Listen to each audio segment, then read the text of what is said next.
Once again, once you start to explore this means of taking his force and absorbing it into you, you can cross himself where he's no longer capable because he doesn't have the opportunity, intent, opportunity, specific weapon. He doesn't have the opportunity to launch this particular weapon. If you're relaxed enough to cross him, now, obviously you can capitalize on the fact that his joints are exposed, and that depends on the level of force applicability to your game, even if it's a sport fighting environment. And it depends on what your game is, what particular techniques you're going to draw. But in order for them to be a cohesive strategy, in shock engineering, we're going to even take that force and deposit it back upon him. But once again, in order for that to be a cohesive strategy, you need this to be woven together by capturing his force. The articulation of method 2 applies not just to the appendage of the upper body, but the appendage of the lower body. When you begin to work with moving around the incoming force vector in your lower body, we caught a glimpse of this with method 1 where we cut the force. But now we're going to use our complex joint articulation to move around his force. You're not blocking across. If you block, you're going to give him information to withdraw and, for instance, even here, to come right back with whatever maneuver. The ability to respond to and absorb this force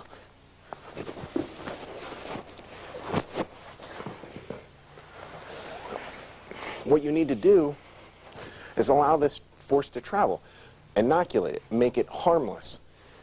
If that happens, you've captured him. You've committed him to his own aggression. That makes our style, whatever your particular style was, is you hone together.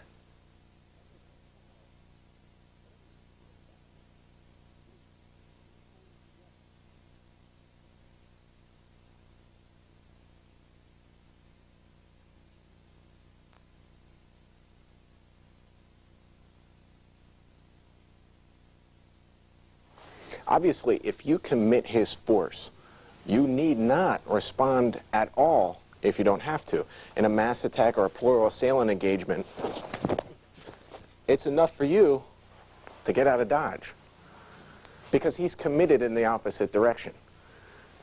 If you're in a stand-up environment, you can use your leg fencing to dispatch him. If you get into a tighter, almost grappling game,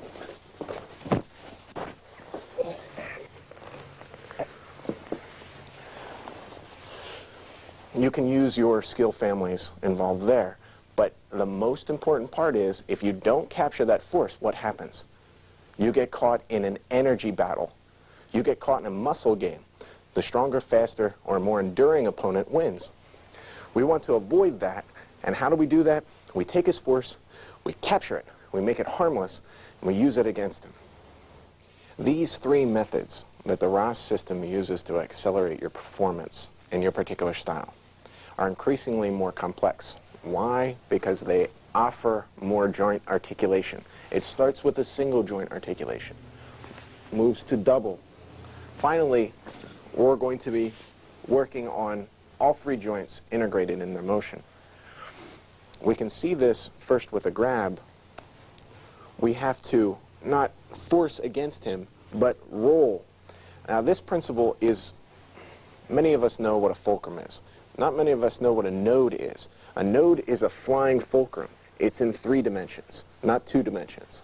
We move around this, and that kind of plasticity that the ROS system lends our particular styles is what we need to collapse on top of him. That's why there's no division between grappling and striking.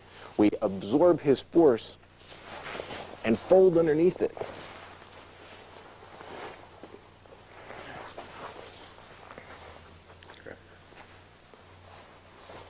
Fold and roll over top of it so that round. Slow. As this impellant force comes inward, we're not fearful because we've been working on our shock absorption. Now we can capture it and take it and make it ours. As this comes in, remember, not the specific weapon, but the root, the delivery system. The delivery system is what needs to transmit this force to us. What we'll do is we'll look at method 3 in a few different examples, from retroactive to counteractive to proactive. Let me reemphasize that the purpose of shock inoculation, once having explored shock absorption, is to take an impellant force without fear reactivity and create a plane upon which it's going to continue its trajectory.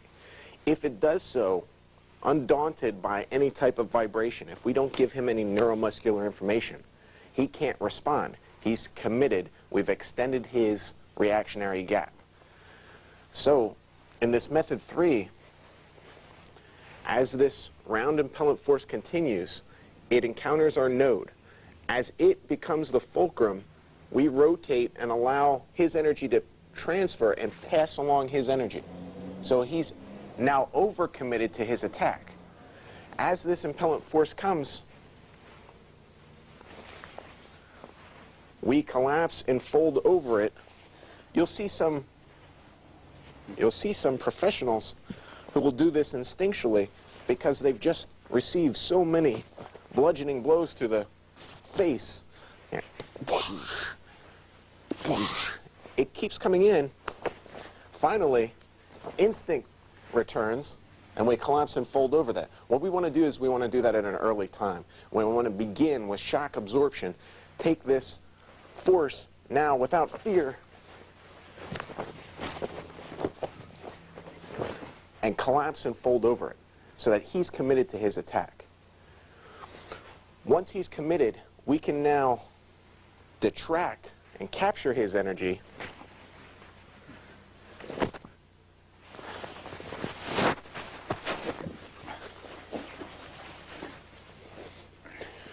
in whatever fashion you're interested in. But this is up to the technical content of your style. The most important part is, of course, capturing this. Once you're comfortable with collapsing and folding, it can even be on a straight. Slow. To create this plane for his body to continue its trajectory. You can see this is composed of method 1 and method 2. 1 and 2 equals 3. It comes forward.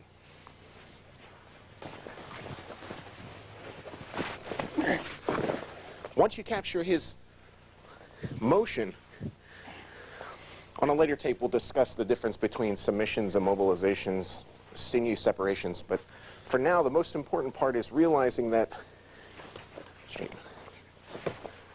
you collapse and fold underneath. At the end of this tape we'll discuss a little of fisticuffs, how to explore inoculation in a dynamic sphere, and in engineering we'll capture this and make it more pliable.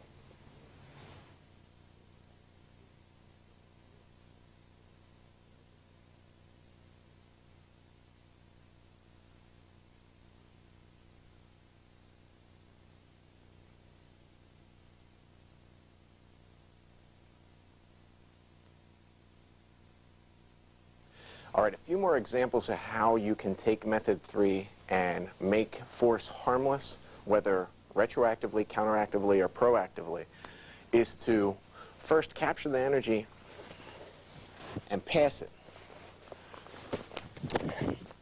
so that you're following and chasing his energy along. He's getting pounded today. Now, you can also capture this, throw it in. Reach across for law enforcement to work on your come-along positions It's a lot easier to capture him and place him in a position of immobilization if you capture his energy. You know how difficult it is to grab a hold of someone and try and put them into a position. If you take his impellent force, it's a lot easier to put him into position because you're not using your own strength and he doesn't have that neuromuscular excitation. You know what happens as soon as you grab a hold of someone, they tense up because you've given them information. Also, what you can do is to take this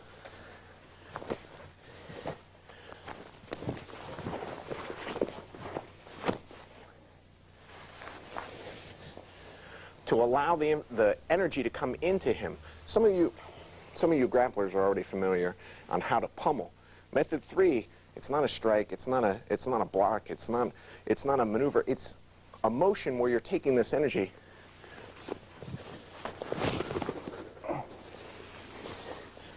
to get inside of his attack. You're going to capture it by inoculating it rather than trying to stop his force. Just like the first two methods, method 3 is both inside and outside, depending upon the articulation of the approaching force, the incoming force vector. Grab. Before we rolled over, now we're going to let this force roll inward.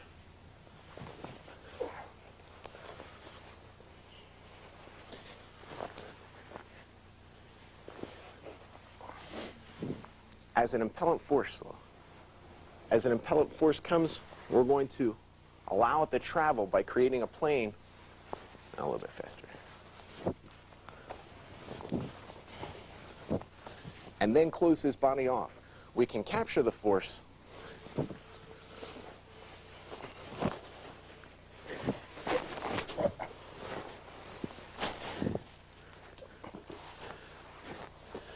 once it's committed in a direction. Some of you are already familiar with coming onto the outside of his arm, but when you have this approaching impellent force,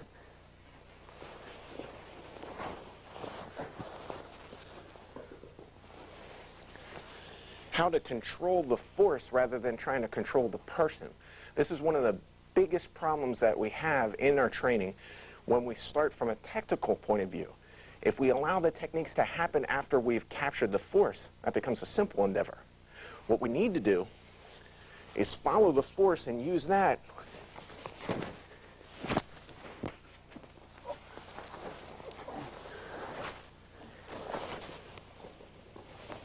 to control him, rather than looking at it from a meager technical standpoint. Take your techniques and sew them together through the tapestry of force.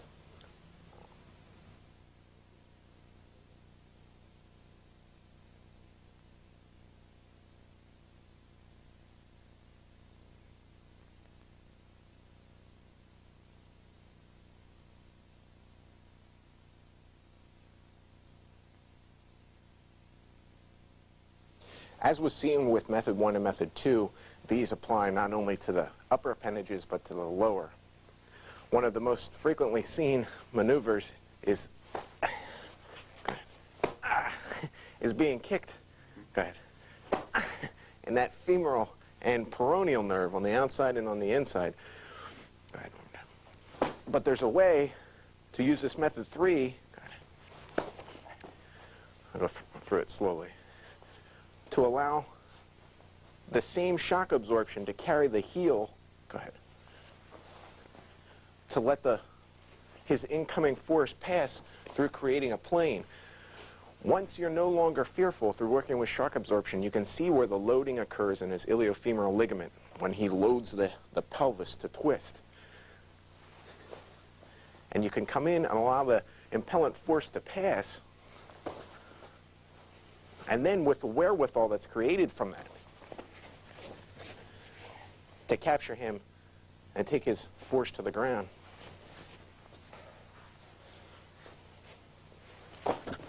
To send him deeply to the ground. That force will come up a bit higher, and you're going to use the same absorbing natural instinctual reaction.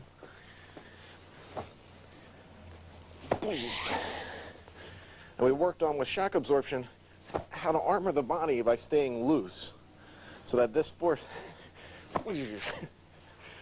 you can use the same impellent force with method 3 and capture it, go ahead, to allow it to carry on. To allow it to pass. Once again.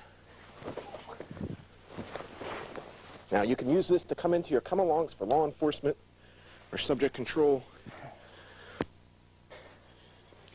Yeah, right. Or you can allow this to come even higher as his impellent force comes near your head to allow method 3 to pass towards the head. Good. You'll see that if he continues through, you need to create a plane for it. Now, I'm a little bit taller than Doug, so his foot will get stuck there because there's nothing upon which he can hit. The target comes through, and you can pass it.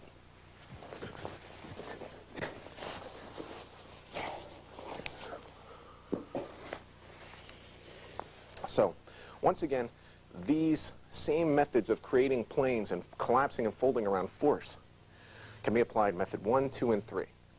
What we saw in shock absorption is that as we diminish our fear reactivity, we're able to have the presence of mind to access our individual fighting skills from our style of martial art, whatever that may be.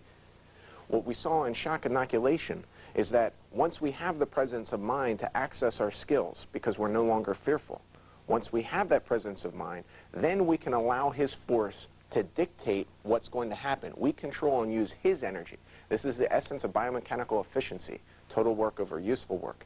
If we can use his energies, then we can not only increase our energies throughout the engagement, but we can diminish his energy by making that this textile that we control and mal-adapt to his own demise. In the next tape, Shock Engineering, what we're going to see is how to control that energy and use it as impellent force against him, how to take that energy and reroute it into him, how to shock him.